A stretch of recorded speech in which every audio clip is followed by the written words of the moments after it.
સૌને નમસ્તે। શ્રી માતૃછાયા કન્યા વિદ્યાલય આયોજિત ઓનલાઈન એજ્યુકેશનમાં હું હરિ ગઢવી આપને આવકારું છું। ધોરણ 11 ગુજરાતી। આજે આપણે 70મા પાને આવેલી 13મી કવિતા પરાજયની જીત એની વાત કરશું। પરાજયની જીત એ કવિતાના કવિ છે પ્રહલાદ પારેખ। ભાવનગરની ધરતી પર જન્મેલા પ્રહલાદ પારેખ કવિ જગતમાં એમનું બહુ મોટું નામ છે। અનેકવિધ વિષયો પર એમની કલમ ચાલી છે। પ્રસ્તુત કવિતા એનું વિષય વસ્તુ કંઈક નિરાળું છે, અદ્ભુત છે। પરાજય એટલે કે હાર। હાર કોઈ દી જીતે, પણ પ્રસ્તુત કવિતામાં હાર એ જીતી ગઈ છે। જીત કોણે મેળવ્યો? પરાજયે જીત મેળવી। પરાજયની જીત। જીતની જીત તો હોય, પણ હારની જીત કોઈ દી હોય નહીં। દુનિયાવી સંબંધોમાં એક પ્રેમ સંબંધ એવો છે કે જ્યાં હારીને જીતવાનું હોય। હારે હું કી જીત હે, જીતે હું કી હાર। એમાં હાર દ્વારા જીત મેળવવાની હોય। પરંતુ પ્રસ્તુત પ્રસંગ ઐતિહાસિક ઘટનાને વાચા આપે છે। મગધ નરેશ અશોક એણે કલિંગ પર આક્રમણ કર્યો। ત્યાં ભયાનક માનવ સંહાર થયો। માનવ વધથી લોહીની નદીઓ વહી। એવા સમયે જીતના આનંદ ખાતર સ્વયં સમ્રાટ અશોક એણે પોતાના સાથીઓને આજ્ઞા કરી કે મારો રથ યુદ્ધના મેદાનમાં લઈ જવામાં આવે અને જ્યાં ભયાનક યુદ્ધ થયેલું એ યુદ્ધ દરમિયાન અનેક માનવ વધના અંતે મળેલી જીત, એ જીત કેવી છે, સ્વયં મારે એ જીત નિહાળવી છે। રાજહુકમ રાજના માણસોએ સમ્રાટ અશોકને યુદ્ધભૂમિમાં જ્યાં ભયાનક યુદ્ધ ખેલાયું ત્યાં રથ આવીને ઊભો રહે છે।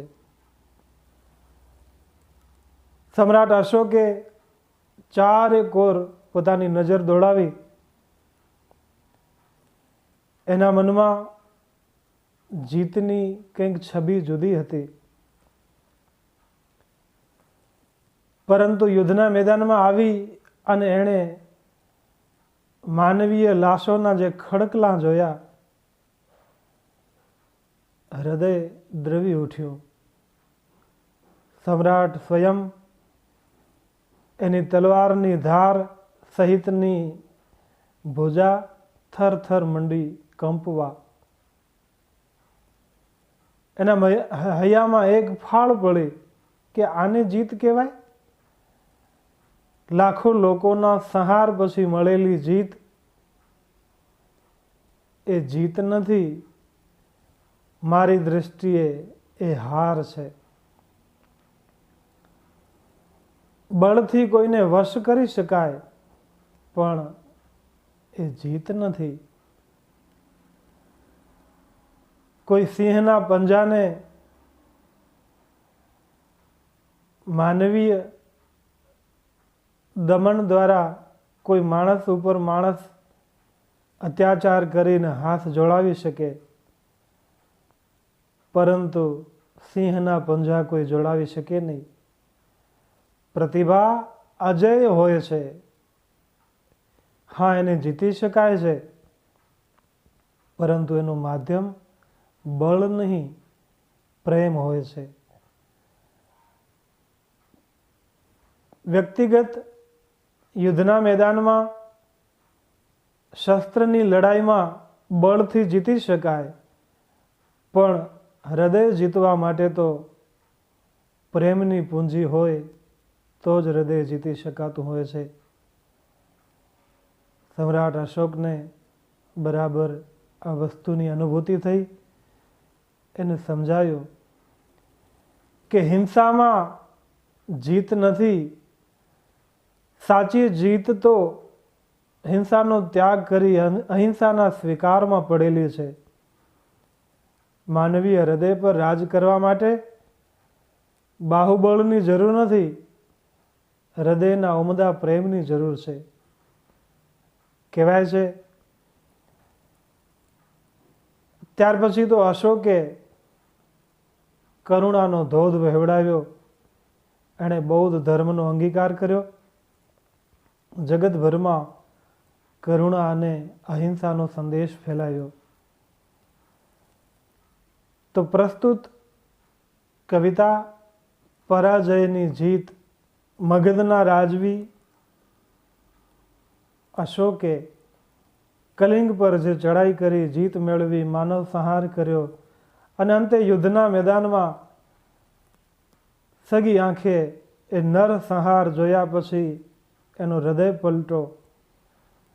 એણે મેળવેલી જીત, એને જીત નથી લાગતી. એને સમજાયું તલવારની ધારથી મેળવેલ વિજય એ વિજય નથી, સાચા અર્થમાં એ હાર છે, પરાજય છે. ત્યાર પછી તો અશોકે યુદ્ધો લડવા, ખડગ બાહુબળથી બીજા પર વિજય મેળવવો, આ તમામ બાબતોને ત્યજી દઈ અહિંસા અને કરુણા માર્ગી બને છે. પ્રસ્તુત કવિતા ગંભીર વિષય છતાંય એ જ્યાં વિલય પામે છે એનો અંત માનવીય મૂલ્યોને વાચા આપે છે. વિવિધ ભાવ નિરૂપણ, છંદની પસંદગી, એ બધા કારણો થકી પ્રસ્તુત કવિતા એ પ્રહલાદ પારેખની ઉત્તમોત્તમ રચના બની રહી છે. આવો જોઈએ આ કવિતાના શબ્દો. થયું ખતમ યુદ્ધને સકલ શોર તેનો શમ્યો. નરસંહાર થઈ ગયા પછી એ રણાંગણમાં તમામ કલશોર, એ દેકારો શાંત બને છે. શોર ધ્વનિ, અવાજ, અહીં દેકારો એ અર્થમાં આ શબ્દ સમજવો. ખતમ થયું યુદ્ધ, સકલ શોર તેનો શમ્યો. કલિંગ પડ્યું, પડ્યું મતલબ એનું પતન થયું, એટલે કે એને હાર ખમવી પડી. અને મગધના રાજવી એવા અશોકે અશોક નૃપ પામ્યો છે જય. અશોકે જીત મેળવી. એ લડાઈ કેવી હતી એનું શબ્દચિત્ર કવિ પ્રહલાદ પારેખ આલેખે છે. ભયંકર હતી લડાઈ, સહુ નાદ શસ્ત્રો તણા. એ યુદ્ધના મેદાનમાં તમામ હથિયારો ઉપયોગમાં લીધેલા એ ભયાનક તુમુલ યુદ્ધમાં ભયંકર હતી લડાઈ, સહુ નાદ શસ્ત્રો તણા. ભયાનક હતા કૃતાંત કરતો તહીં તાંડવ. ત્યાં માનવીય યુદ્ધ નહોતું, જાણે સાક્ષાત કૃતાંત એટલે કે યમરાજ સ્વયં ત્યાં આવી અને ભયાનક નૃત્ય, તાંડવ નૃત્ય જાણે કરતો હોય એવી નરસંહારની લીલા રચાઈ. બધાય મધુરા સ્વરો જીવનના ગયા તા ડૂબી.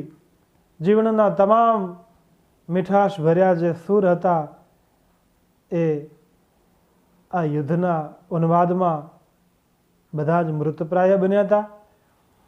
પ્રચંડ અતિ યુદ્ધના ગરજતા મહાનાદમાં, યુદ્ધના ઘેરા નાદમાં, જીવ સટોસટના જંગમાં જીવનના મધુર સ્વરો બધા જ ડૂબી ચૂક્યા હતા. શમ્યો બહુ દિનો પછી પદ પ્રહાર એ તાંડવી. એક દિવસ નહીં, એ યુદ્ધ અનેક દિવસ સુધી ચાલ્યું. એક દિવસ એવો આવ્યો,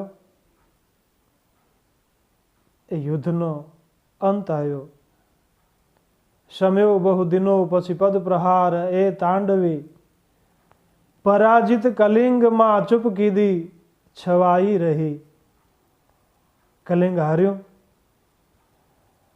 મગધ જીત્યું, પણ જ્યાં હારનો સામનો કરવો પડ્યો એવા કલિંગ નગરીમાં, એ વિસ્તારમાં એકદમ ચૂપકીદી છવાઈ ગઈ. મૌન એ શેરીઓમાં વ્યાપી રહ્યો. અહીં ચૂપકીદી શબ્દ જોડણી માટે ખાસ અગત્યનો છે, એની નોંધ લેવી. હાર પછી કલિંગમાં ચૂપકીદી છવાઈ ગઈ. એકદમ શાંત માહોલ બની ગયો. શબ્દ નવ સરે મેદની સ્તબ્ધ. ચારે કોર સ્તબ્ધતા ભરી શાંતિ. ઘણીવાર એવું હોય છે કે જે શબ્દો અસર નથી ઉપજાવી શકતા, એ અસર મૌનમાં હોય છે. લંકાની ધૂળ પગમાં અવધ સુધી જવું છે. શંકાનો લઈને નકશો શ્રદ્ધા સુધી જવું છે.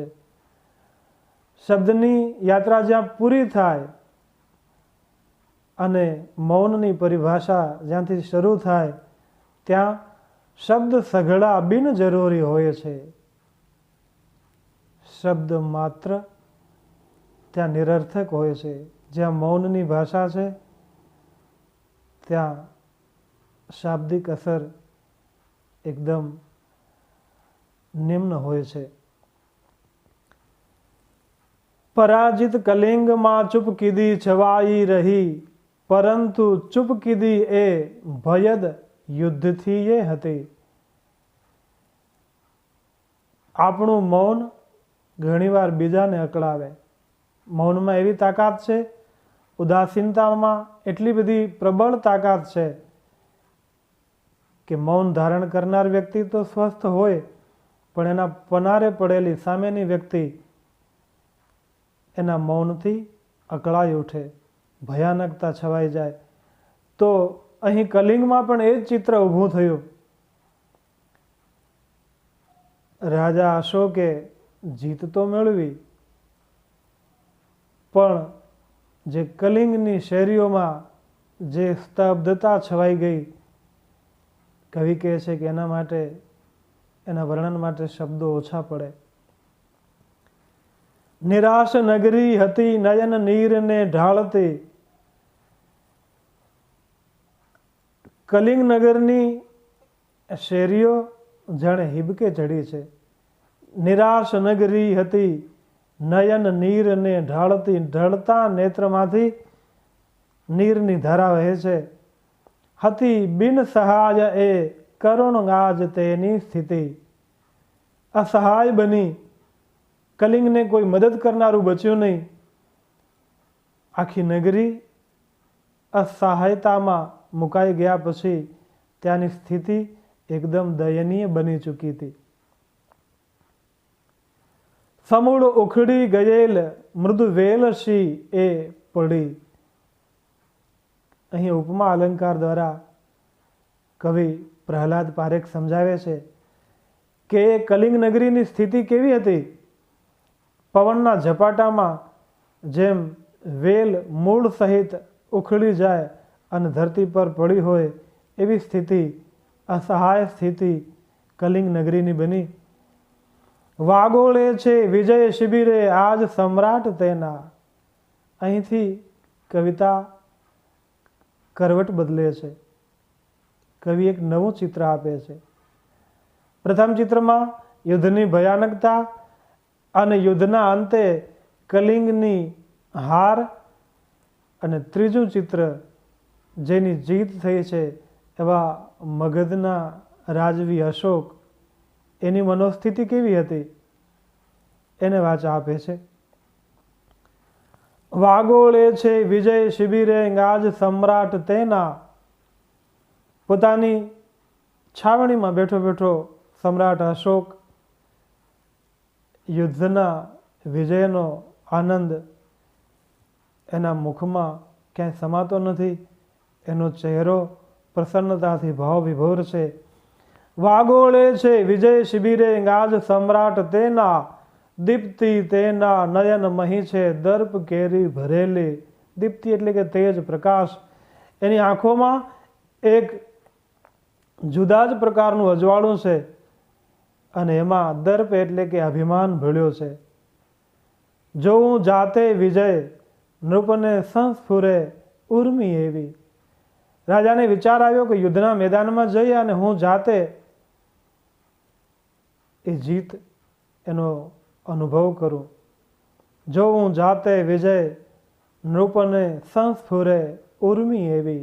ઉર્મી શબ્દની જોડણી પણ નોંધવી. વિજય જોવા માટે થઈને રાજાને એક એવી ઉર્મી સ્ફુરી કે હું જાતે જઈ અને આ જીતને નિહાળું. જોઉં જાતે મગધ અસીની ધાર છે તીક્ષ્ણ કેવી. અસી એટલે કે તલવાર. એના પહેલાં ખડગ શબ્દ આવ્યો હતો. એ ખડગ શબ્દનો અર્થ પણ તલવાર છે. સમાનાર્થી શબ્દ જ્યારે પરીક્ષામાં પૂછાય ત્યારે પ્રશ્નપત્રમાં લખાયેલા શબ્દની સામે બે સમાનાર્થી શબ્દો નોંધાય એ બહુ જરૂરી છે. જેમ કે પ્રશ્નપત્રમાં તલવાર શબ્દ પૂછ્યો હોય તો એના જવાબ રૂપે ખડગ, અસી આ રીતે જવાબ લખવાનો. જોઉં જાતે મગધ ઘસીની ધાર છે તીક્ષ્ણ કેવી. કલિંગ હાર્યું, એની સામે મગધ વિસ્તારની જે તલવાર ચાલી એ તલવાર કેટલી ધારદાર હતી. જાતે જઈ એનો અનુભવ કરું એવું અશોકે મનમાં વિચાર્યું. પછીના 71મા પાને કલિંગ નગરીની સ્થિતિ કેવી હતી એ શબ્દચિત્ર કવિ આપે છે. ગયા તેજને આવ્યો અંધકાર. આખી કલિંગ નગરી નિસ્તેજ બની ચૂકી હતી. એને સૂર્યપ્રકાશ પ્રકાશિત કરી શકે એવી સ્થિતિ નહોતી. ગયા તેજ આવ્યો અંધકાર, નહીં ભેદ કિંતુ કલિંગે લગાર. એ સૂર્યપ્રકાશ જતો રહ્યો, અંધકાર છવાઈ ગયો, પણ એની ખાસ અસર કલિંગ નગરી પર થઈ નહીં. કેમ કે એ હંમેશને માટે અંધકારમાં ગરક થઈ ચૂકી હતી. આપણે ત્યાં કહેવાયું છે કે લૂંટાયા પછી ભય શેનો? કલિંગની સ્થિતિ પણ કંઈક એવી જ હતી. પરાજય પછી કલિંગ નગરી અંધકારમાં ગરકાવ થઈ ચૂકી હતી. ગયા તેજને આવ્યો અંધકાર, નહીં ભેદ કિંતુ કલિંગે લગાર. હવે આજ એવો ઉરે ને બહાર. સૂર્ય આથમી જતા ધરતી પર અંધારાના ઓળા ઉતર્યા, પણ એનાથી કાંઈ ખાસ કલિંગ નગરીને ફરક પડ્યો નહીં. કેમ કે કલિંગ નગરીના પ્રત્યેક હયાત વ્યક્તિના ઉર એટલે કે હૃદયમાં અંધકાર છવાઈ ચૂક્યો હતો. જુએ એક અંધારને એ અપાર. જેનો કોઈ પાર નથી એ અંધકાર હયાત કલિંગ વાસીઓના હૈયામાં છવાઈ ચૂક્યો હતો. તો દીકરીઓ, આજની મુલાકાતમાં 13મી કવિતા પરાજયની જીત, એની પૂર્વ ભૂમિકા, એની પ્રસ્તાવના વિષયક વાત, ત્યાર પછી કવિ પ્રહલાદ પારેખના શબ્દોમાં એ ઘટનાને આપેલી વાચા, આજની વાત અહીં સમાપ્ત કરીએ. વિશેષ વાત આગામી મુલાકાતમાં. સૌને વંદન, શુભકામના.